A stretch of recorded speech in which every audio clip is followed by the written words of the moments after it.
أعوذ بالله من الشيطان الرجيم. بسم الله الرحمن الرحيم. إن الذين يرمون المحصنات الغافلات المؤمنات لعنوا في الدنيا والآخرة ولهم عذاب عظيم يوم تشهد عليهم ألسنتهم وأيديهم وأرجلهم بما كانوا يعملون إلى آخر الآية. سورة النور کی آیت نمبر 23 سے لے کے آیت نمبر 26 تک کا مضمون ہے. اللہ رب العزت ارشاد فرما رہے ہیں ان الذين يرمون المحصنات الغافلات المؤمنات لعنوا. یقین رکھنا کہ وہ لوگ جو کہ تہمت باندھتے ہیں محصنات پاک باز عورتوں کے اوپر، غافلات وہ عورتیں جن کو باہر کے بارے میں پتہ ہی نہیں ہے، والمؤمنات اور وہ عورتیں جو کہ مومن ہیں، لعنوا فی الدنیا والآخرہ دنیا اور آخرت میں ان کے اوپر لعنت کی گئی، وَلَهُمْ عَذَابٌ عَظِيمٌ اور ان کے لیے بہت بڑا عذاب ہے. عذاب کا ایک حصہ یہ ہے کہ یوم تشہد علیہم السنتہم، اس دن ان کے خلاف گواہی دیں گی ان کی اپنی زبانیں، وَأَيْدِيهِمْ اور ان کے اپنے ہاتھ، وَأَرْجُلُهُمْ اور ان کے اپنے پاؤں، بِمَا كَانُوا يَعْمَلُونَ ان اعمال پر جو وہ عمل کرتے تھے. اور یہ کسی پر کوئی ظلم نہیں ہے، بلکہ يَوْمَئِذٍ يُوَفِّيهِمُ اللَّهُ دِينَهُمُ الْحَقَّ، اس دن اللہ رب العزت ان کا عمل ان کے اوپر پورا کر دیں گے.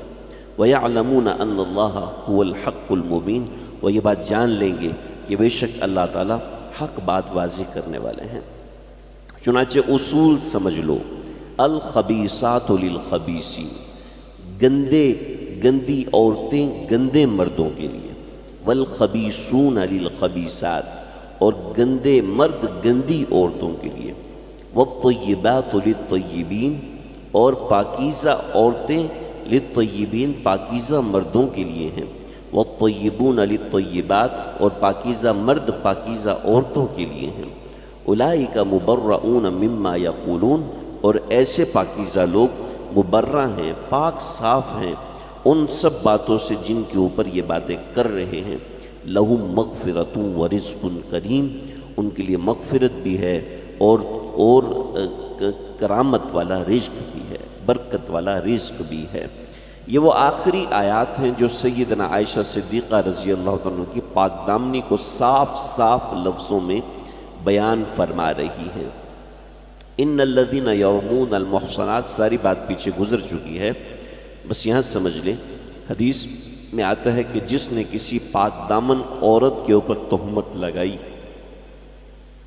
قیامت کے دن وہ ساری دنیا کے اعمال جتنا بھی عمل لے کر آ جائے گا، تب بھی وہ اس گناہ کا کفارے کے طور پہ کافی نہیں ہوگا. یعنی کسی مرد اور عورت کے بارے میں، اس کے بارے میں ایسی گندی زبان استعمال کرنا جس سے اس کی عزت داغدار ہو جائے، یہ اتنا بڑا جرم ہے. چنانچہ اس کی تفصیل احادیث میں ہے، قرآن میں اس طریقے سے کہ ان الذین یرمون المحصنات الغافلات، عورتوں کی ایک صفت یہ ہے کہ وہ غافل رہیں. یہ اللہ نے پسند فرمایا ہے. جس عورت کو ہر چیز پتہ ہوتی ہے، وہ مرد کی انسپیکشن بھی کرتی ہے، مرد کے پیچھے بھی لگتی ہے، اس کے موبائل فون کو چیک کرتی ہے، اس کے اکاؤنٹس کو چیک کرتی ہے. اور ایسی عورتیں عام طور پر طلاق لے کے گھر بیٹھ جاتی ہیں. یہ ایسی عورتیں، مرد اگر ڈر کی وجہ سے طلاق نہ دے سکے تو وہ گھر میں آنے سے گھبراتا ہے، یا وہ کسی اور طریقے سے اپنی تسکین کا سامان تلاش کر لیتا ہے. اویئرنیس ہونی چاہیے. دین تو سب سے پہلے جو لفظ نازل کرتا ہے وہ اقرا کا نازل کرتا ہے، پڑھو. لیکن پڑھائی کے نام پہ جس نوعیت کی اویئرنیس ہماری خواتین کو دی جا رہی ہے، جس نوعیت کی چیزیں ہماری خواتین کو سمجھائی جا رہی ہیں، وہ آپ اور ہم کیا سمجھتے ہیں؟ وہ اسلام کی نمائندگی ہے؟ نہیں، ہرگز اسلام کی نمائندگی نہیں. جو عورت مارچ ہوتا ہے یہ کیا ہے؟ اس سب کے پیچھے اسلام ہے. اس سب کے پیچھے امہات المومنین کا کوئی مشن ہے، کچھ پاک باز عورتوں کا کوئی مشن ہے، کوئی پاکیزہ عورتیں، کوئی ایسی عورتیں جو ملک و ملت کی ترقی کا سامان بنی ہوں، اس کے پیچھے کوئی ایسا لیڈر ہے؟ کوئی نہیں ہے ایسا لیڈر، کوئی ایسے لوگ اس کے پیچھے نہیں ہیں۔ عورتوں کی جو پسندیدہ صفت ہے وہ یہ ہے کہ وہ غافل ہوں، ان کو زیادہ حالات کے بارے میں اتنا پتہ نہیں ہونا چاہیے کہ وہ مردوں سے ڈیبیٹ کریں۔ شریعت کو یہ پسندیدہ نہیں ہے، اگرچہ آج کی خواتین اس کے فوائد گنائیں گی، وہ ساری عقلی ڈھکوسلیں ہیں۔ اور عقل ایک ایسی چیز ہے، عقل ایک ایسی چیز ہے، اگر آپ دین اور شریعت میں عقل کو لے کر آتے ہیں تو آپ دنیا میں کوئی ایک سنگل ون، کوئی ایک جرم ایسا نہیں ہے جس کو آپ عقل سے غلط ثابت کر سکیں۔ کوئی ایک جرم نہیں ہے جس کو آپ کہیں کہ عقلاً یہ چیز غلط ہے، نہیں۔ چور کہے گا بھی میرا فائدہ ہے، میں ایک رات میں کروڑ پتی بن رہا ہوں، کہے گا تم نے اتنا کو ہوتا رہے ان کو نقصان، میں نے تو اپنا فائدہ کیا۔ تو یہ ہے کہ تو کوئی تم سے چوری کر لے، ٹھیک ہے میں کسی اور کو چوری کر لوں گا۔ عقل سے آپ نہ زنا کو غلط قرار دے سکتے ہیں، نہ چوری کو غلط قرار دے سکتے ہیں، نہ کسی جگہ حرام کاری کو غلط قرار نہیں دے سکتے۔ یہ صرف عقلی ڈھکوسلے ہیں کہ اویئرنیس پیدا کی۔ عورتوں کی تعلیم بہت ضروری ہے، مرد سے زیادہ ضروری عورتوں کی تعلیم ہے، مرد سے کئی گنا بڑھ کے ضروری ہے عورت کی تعلیم، لیکن اس کا معنی یہ نہیں ہے کہ عورتوں کو بدماش بنا دیا۔ چنانچہ اکبر الآبادی جو جج تھے انہوں نے بڑی خوبصورت بات کی، بڑی زبردست بات کی۔ یہ تعلیم عورتوں کی ضروری تو ہے مگر تعلیم عورتوں کی ضروری تو ہے مگر مجھے دوسرا مصرع اس کا صحیح سے یاد نہیں آ رہا کہ صبا کی پری نہ، خاتون خانہ ہو صبا کی پری نہ ہو۔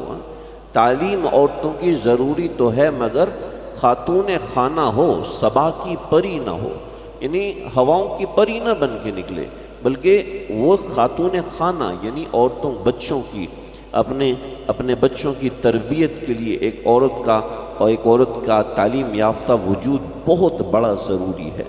تو بہت بڑی ضرورت ہے ہمارے معاشرے کی۔ آج ہماری عورتوں کی تعلیم کو ہی غلط قرار دے دیا گیا، ہماری عورتوں کی تعلیم کا رخ ہی بدلی کر دی، ہمارے لڑکوں کی تعلیم کا رخ بدلی کر دیا گیا، عورتوں کی تعلیم کا تو کیا کہنا۔ تو ان الذین یرمون المحصنات الغافلات، یہ جتنے بھی اسلام کا نام لیوا اسلام کے نام پہ، ان سے ذرا پوچھ لیں کہ غافلات کا کیا مطلب ہے، غافلات کا کیا مطلب ہے، شریعت نے کون سی عورت کو پسند کیا۔ سیدنا علی مرتضیٰ رضی اللہ عنہ آپ صلی اللہ علیہ وسلم کی مجلس میں، حضرت ابوبکر صدیق مجلس میں، حضرت عمر فاروق مجلس میں، جلیل القدر صحابہ مجلس میں ہیں، تو آپ صلی اللہ علیہ وسلم نے پوچھا کہ ذرا یہ بتاؤں کہ عورت کا سب سے اچھا عمل کون سا ہے؟ تو صحابہ کرام خاموش۔ پھر پوچھا عورت کا سب سے اچھا عمل کون سا ہے؟ نہیں معلوم۔ پھر تیسری مرتبہ پوچھا، فرمایا کہ ٹھیک ہے سوچ کے آ کے مجھے بتانا۔ حضرت علی اپنے گھر گئے، اور سیدہ فاطمہ تو زہرہ رضی اللہ عنہا سے پوچھا کہ اللہ کے نبی نے فرمایا ہے کہ عورت کا سب سے اچھا عمل کون سا ہے، ذرا سوچ کے مجھے بتانا۔ تو حضرت فاطمہ فرمانے لگی کہ عورت کا سب سے اچھا عمل یہ ہے کہ نہ وہ کسی مرد کو دیکھے نہ کوئی مرد اس کو دیکھے، وہ کسی مرد کو نہ دیکھے نہ کوئی مرد اس کو دیکھے، یہ عورت کا سب سے اچھا عمل ہے۔ صحابہ کرام جب اگلی مجلس لگی تو واپس آئے، تو کسی نے کچھ بتایا، کسی نے کچھ شوہر کی فرما بردار ہونا، کسی نے کہا کہ ذکر و تسبیحات کرنے والی، کسی نے کہا کہ بچوں کی اچھی تربیت کرنے والی۔ حضرت علی کہنے لگے کہ مجھے تو کوئی جواب سمجھ میں نہیں آیا، البتہ میں یہ سمجھتا ہوں کہ حضرت فاطمہ نے بتایا ہے کہ سب سے اچھی عورت وہ ہوتی ہے کہ نہ مرد اس کو دیکھے نہ وہ کسی مرد کو دیکھے۔ تو آپ نے فرمایا کہ ہاں سب سے اچھا وصف عورت کا یہی ہے کہ نہ وہ کسی مرد کو دیکھے نہ کوئی مرد اس کو دیکھے۔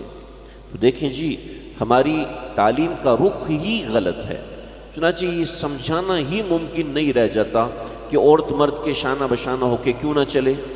بھئی شریعت اسلامی نے عورت کو مرد کے شانہ بشانہ نہیں چلایا، بلکہ مرد کو عورت کے آگے پیچھے گھمایا ہے کہ مرد عورت کے آگے پیچھے گھومتا رہے، اس کی عزت اور عصمت کی حفاظت کرے، اس کو ملکہ بنا کے رکھے، اس کو شہزادی بنا کے رکھے۔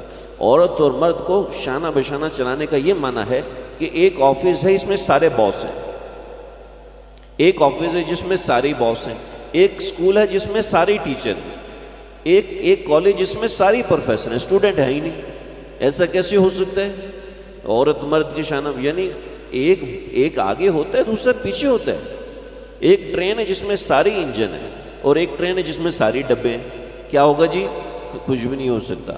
تو یہ ولی عقل ہے جو شریعت کے خلاف چلنے والی۔ اللہ رب العزت نے مرد کو اویئرنیس ہو، وہ عورت کو تعلیم دے، اس طرح سمجھائے، طریقے سے چلائے۔ تو ان الذین یرمون المحصنات الغافلات، عورتوں کی پسندیدہ صفت ہے کہ وہ باہر کے ماحول سے غافل ہوں، ان کو یہ نہیں کہ باہر کا پتہ ہی نہ ہو، مطلب یہ کہ ان کو باہر کے بارے میں اتنی اویئرنیس ہو کہ وہ مرد سے مقابلہ کرنے لگے، وہ مرد سے آنکھوں سے آنکھیں لڑا کے مقابلہ کرنے لگے۔ یہ انتہائی غلط اور غیر مناسب عمل ہے، شریعت میں پسندیدہ نہیں۔ چنانچہ حضرت عائشہ صدیقہ رضی اللہ عنہا 28 دن تک جو مدینے میں ہوا چلی ہے اس کا پتہ ہی نہیں تھا، یہاں ہو کیا رہا ہے، مدینے میں چل کیا رہا ہے۔